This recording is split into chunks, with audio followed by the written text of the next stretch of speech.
Hey everybody, it's Doug here, Doug Mystic Guy, Board Game Geek, bringing you episode 4 of playthrough of Myth using the 2.0 cards and rules. Sort of, kind of, maybe. Anyway, well, mostly.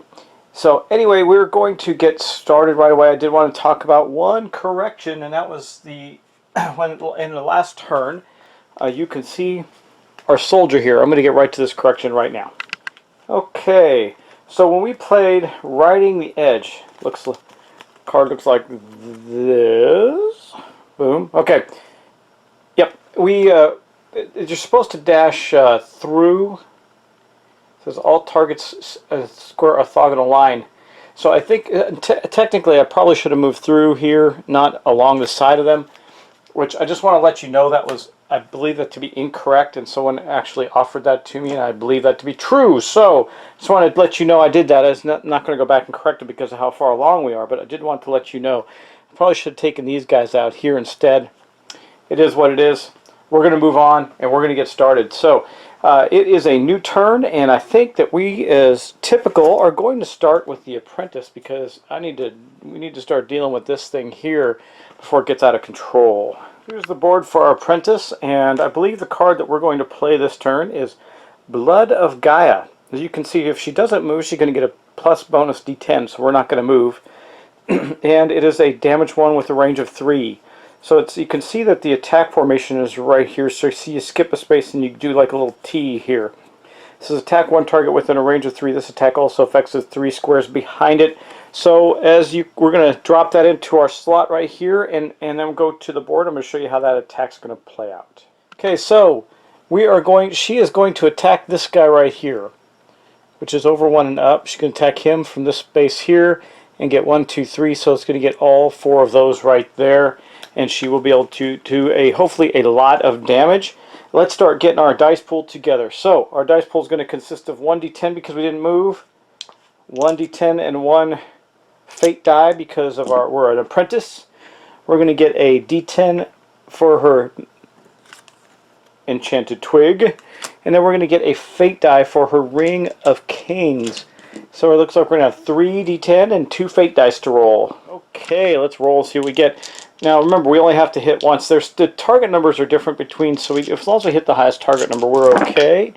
We got a 9, so we did, and we did not get her symbol, so we don't get anything that reduces. The twig would have reduced threat. The ring would have done something else. Oh, the ring doesn't do anything in these circumstances. But yeah, that's it. Okay, so we didn't get any of that, but we did do the damage.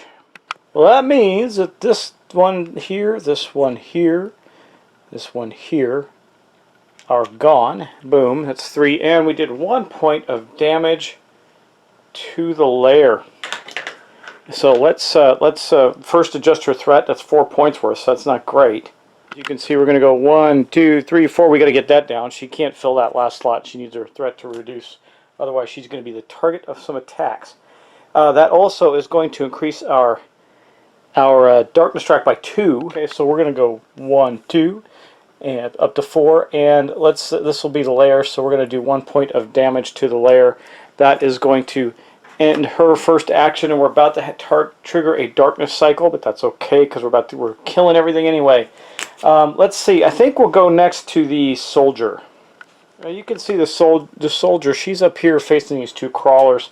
I'm looking through her cards to see what she would want to use. Actually, she could move and attack the lair with a devastating attack well, the attack is actually called Devastate. Boom, right there. Or I think she could also do, or she in this case, could also do Harvest of Bones, but we'd have to build up some rage. I think I think what we're going to do is we're going to take a move, just a single move over to here, and she's going to use Devastate, which means she made a cautious move. Oh, she cannot make a cautious move, so she has to move either none or 2. So we're going to say she goes 1, 2 to there. How's that? And she's going to smack the layer. Got to roll some dice, but we're going to have +1 fate die for that. Back it up so you can see it, because she made a full normal move. It is her action. It is going to increase the darkness track by 2 and will trigger a darkness cycle. But we're going to do damage first, so let's build her dice pool. First off, she gets as I noted, she gets a fate die for the devastate attack. Boom. She gets a D10 and a fate die for being a soldier. For once, she gets to use her longsword, which is going to give her a 2d10 and another fate die to use. So there's 2d10, another fate die, and I think that's all she's gonna get, but that's good enough. So let's go to the dice bowl. So far this entire session we haven't rolled a single purposeful fate roll yet. Let's see if we can do one this time. We did not, but we did get a 10, which means we hit successfully, doing 3 points of damage to the layer. That'll be 1, 2, 3. The layer's got 1 left. Of course, this is going to trigger a darkness cycle, and I'm going to put our threat on our soldier up. She's at 2 right now, so it's got 3, 4, and 5. Her and the apprentice have the same threat levels. Yeah, and let's look at her stuff to see if she can do anything else. Nope, she can't. Okay, so right now we're going to trigger a darkness event. So let's draw that card. Booyah! Here it is. It says, for this activation only, treat the threat penalty event as threat level 8. Well, good. Nobody's at threat level 8, because that would have been bad. A mini-boss appears at the edge of the closest to the hero. So we would have had a mini-boss appear if we had somebody at threat level 8, but we don't. And we're going to do activations. Mini-boss, captains, minions. And then we're going to see a minion card for a normal spawn. So let's go back to the tile here. So let's look at the movement. The 2 shamblers are 2 ranged shamblers. They really don't need to move, and they're going to go with proximity. So for both of them, the nearest target for them is going to be our soldier. The ranged ones have a range of 2, so 1, 2. So this one is going to have to move right here. And that's going to be its movement. And then we got the crawlers. They are instinct creatures, so they're just gonna run right at it as close as possible. I didn't talk about the difference between instinct and intellect. It hasn't really been an issue yet. Anyway, they're gonna go through proximity, so we're gonna see this one's gonna move to here, this one's gonna move to here, and again they are all on the soldier because the next level is threat. So they're all going to attack our soldier, and each of them is going to have a D10. Now I'm going to do the skeletons first, and then I'll do the crawlers, because the skeletons, their fate dice don't mean anything in this roll. I do want to add that the helmet, well, it's only if we roll fate dice, so it's not going to matter right now for the soldier's helmet. But well, they did get 1 hit, so that is going to reduce the soldier's vitality down to 7. So we're taking a little damage as we head into this big battle. I hope we can get through here without too much more damage to ourselves. And then we are going to roll for the 2 crawlers. Now with the crawlers, there's 2 of them, and they each get a fate die and a D10. The fate die does matter, so let's hope we don't roll that fate die. That's where the helmet will come in handy if we do, and we did.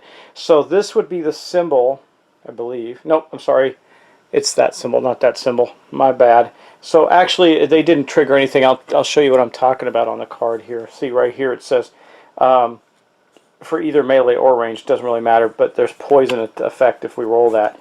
Now the soldier's helmet does give her a reroll, so not too bad. And they didn't actually hit, so no more damage done to the soldier. But then we do have a normal spawn. And as you can see, a normal spawn for the shamblers is 3 shamblers melee and 1 ranged. So we're going to have 4 new figures come out. Okay, here we go. Here's 1. We'll put 1 right there. We'll put 1 right there. Come on, fellas, let's get into place here. Okay, 1 right there, 1 right there. Boom, and we'll do 1 here, and then one more archer in the back there. Okay, that is our spawn. Boom, that is the end of a darkness cycle. Now, we still have stuff we can do. Luckily, that's not bad. I haven't killed... Wait, I almost made a mistake, guys. I'm going to say that this did happen. I should have dropped a treasure token.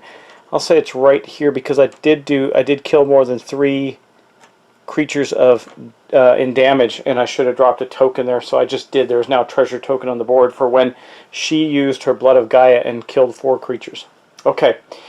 That is going to end that darkness cycle. So let's see. We still have some people that haven't gone yet. Heck, our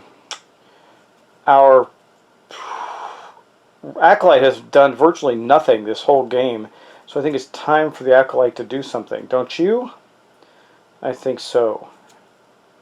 Well, I believe that we're just going to do a little melee attack with the Acolyte. The Acolyte is right here. I think he'll just move up. It's hard to see lines in the light here. He'll move up to here, right here. And he'll attack this one right in front of him with Smite. Now, he made a normal move. He can do that, but it's not going to give him any bonus. It says attack one target within range. Range is 1. Played after Guiding Light, you may play this card as an interrupt. But we didn't do that. We're just playing it as a reaction. It is going to move our Darkness Beater by 1, so we'll take care of that in a moment. But right now, we're going to play this card down right here, and he will be using his wooden plank. Not a big deal there, just gives him an extra d10. If he rolls, it'll reduce his threat. Okay, now let's go build a dice pool and attack that little critter. I gotta give this guy that mace that the brigand picked up. I think on this turn the brigand might actually trade with him. Anyway, booyah! We did roll an 8 and hit, but this is the symbol for the apprentice, so it didn't do any good. But we did kill the 1 crawler, which is going to put that up right there. Boom. Pretty nice, huh? As a reminder, I just want to let you know the reason they hit with an 8 or a 4, either one would have been because the defense of the Shamblers is a 4, so you need a 4 better on the d10. And that will remove this little critter right here. It is kaput. So that was the Acolyte, and now we are back around. I think he can do more. Moved already. Could do Soothe Wounds in a range of 2, restores 2 vitality. The soldier is actually down by 2, it looks like. He's got a 6. He's got a 7 base, so he's at 7 right now, and he's got +1 for the adventurer's gear, +1 for the helmet. So, yeah, so for the next action, and you notice, oh wait, no, can't do it, sorry. It's an interrupt. I thought it was a reaction. So that is, I think, going to be it. Yeah, we're gonna wait. We're gonna stop right there. That's gonna be it for the at least for the Acolyte. We still have the Rogue to go. So let's start looking at the Rogue's cards. Like Read in the Wind is a dodge attack. These are both reactions. Oh, all 3 of these are reactions. Wow. We have nothing that gets us into shadows. We have 2 shadow touches. Really nothing we can do there. So I think what we will do is we will step 1 here. And, well, we don't have to. Do you have to do Shadow Touch in shadows? Yeah, not going to do. We're not going to do that. It's not worth it. We'll go there, and we're going to trade. What the brigand is going to do is trade this mace with the Acolyte, so the Acolyte has a slightly better weapon. The Acolyte will then put this in his inventory. I think I'm going to have to look. I don't remember if he can automatically equip it or not. I have to go look. If he can, I will. If not, then he'll have to equip it on his turn. Well, while we're here, the soldier's going to take 1 more action. This can be used as a reaction. The Hidden Blade, it says attack. And he's already moved, a normal move. So, as you can see, well, don't think he can do this because he moved 2. He would have had to make a cautious move. We can't do that. Sorry. And that would have been nice. And the rest of them we can't actually do. We already did an action, so we can't do Harvested Bones. I think that's going to be it, guys. I think we're going to call the turn right there for our players. Yeah, I think so. I think that's going to be doing it because we really can't do it. I'm looking at the cards of the Brigand. Well, I mean, we can see, look at all these interrupt cards he's got. And Shadow Touch, I guess he could kill something. Requires Shadow, so he can't even do it. So he basically can't do, she can't do anything this turn with any cards. So she went and gave the mace over to the acolyte, and that's what she did. All right, well, let's call it there. We need some fresh cards, I think, and then we're going to go to our card refresh phase. Starting with our Brigand. Brigand didn't play any cards, so we're just going to pick Shadow Touch, I believe, to keep. Boom. We're going to keep that. We're going to discard. Uh-oh. Which did I do for my discards? Gotta remember. I'm about to shuffle. It was this one. Okay, so all of these get discarded. Oh, by the way, I forgot to tell you, I found my Shadow Reach cards that were stuck to a couple of the cards, so I did have them in there. There was, though the other one, the other Shadow Reach card was in my pack of 2.0 cards because I had tossed all the other ones before I even opened the seal on the packs, but they were stuck. So I did find them. They were both there, just to give you a heads up. And I'm just shuffling this real quick, and we're going to draw 1, 2, 3, and 4. Okay, boom. Good. Finally, Shadow Slip. Oh, now we get 2 of them. That's just great. Okay. And we kept our Shadow Touch, so we're going to be able to do something next turn. Of course, the threat was already at 0, so nothing to look at there. Okay, the Apprentice has 1 open card slot, so Apprentice threat's going down to 4. We're going to clear Blood of Gaia, and we're going to keep, I think we're going to keep Blink still. Blink is a good one. Could keep Reservoir of the Ancients. It's another ongoing. Yeah, we'll get some more. Yeah, I think... No, I want Blink because we may have to move. She's been standing in that corner for a while. She's got a high threat. She's going to keep Blink. Okay. And we're going to discard those and draw 4 more for her. 1, 2, 3, and 4. Boom. There we go. What do we get? A Hustle, Glacier's Grip. That's an interesting one. I like the Attack, and Research. So she could fill up her whole thing with ongoing cards. That would be interesting, but we don't want to do that. Okay, let's move on to the Acolyte. So the Acolyte just played 1 card. Threat's back down to 0 this turn. And let's see, what are we going to keep? I think we're going to keep... We're going to keep the Soothe Wounds. If we get into a Darkness cycle... You know, I could have played... I could have played that Soothe Wounds during the Darkness cycle, but I didn't. Doesn't matter. We're going to get rid of those. We're going to keep that one, and we're going to draw 4 more.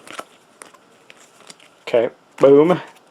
Let's see what we get. We got, of course, Soothe Wounds, which we already had. Sprint, Hustle, Feet of the Saints.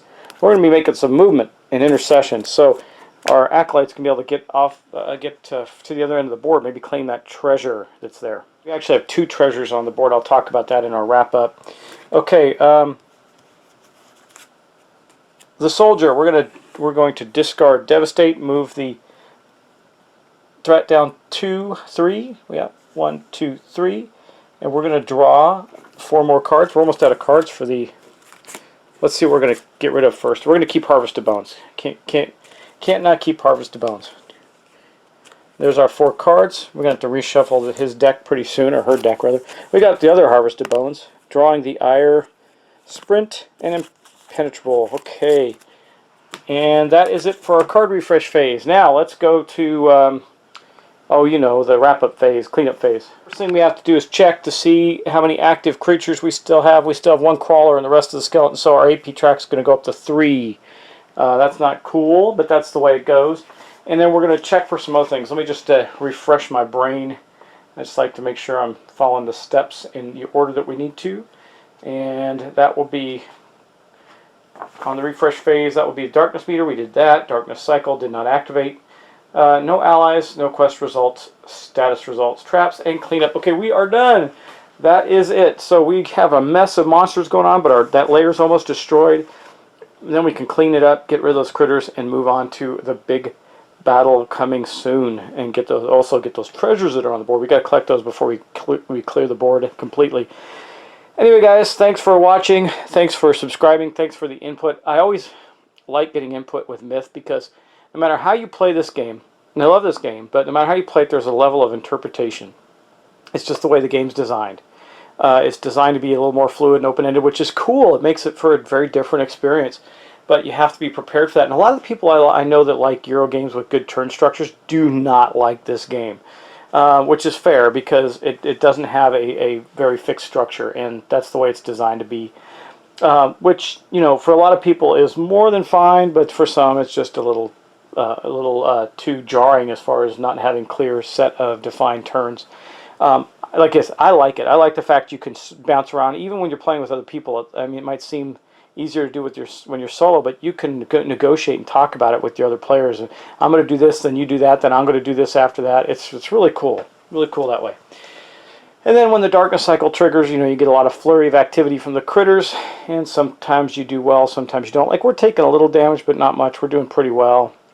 We're trying to reserve all the damage we're going to need to take for this fella here, who we're going to have to encounter at least enough to get Catherine out of there, or the body or soul of Catherine. So anyway, guys, thanks so much. I appreciate it. Appreciate the subscriptions. Appreciate you watching. I love the comments. I love the feedback. Keep it coming. And I will talk to you. Oh, by the way, I did get the thing I want to put in my box. So I finally got it. The box is right here. I'm going to tell you what's in it. I got a copy of a little game I've really been enjoying that I'm going to throw on the game box giveaway that I'm still promise you is coming. And it's the Bloody Inn, which is a neat little game. Not necessarily a solo game. I don't even know if it has solo rules. I have to check. But it's a fun little game, something you can throw on the table. I noticed a lot of stuff I was putting in the box are things that don't take a lot of time and can be set up quickly. So sticking with the theme. Anyway, guys, thanks a bunch, and I will talk to you next time.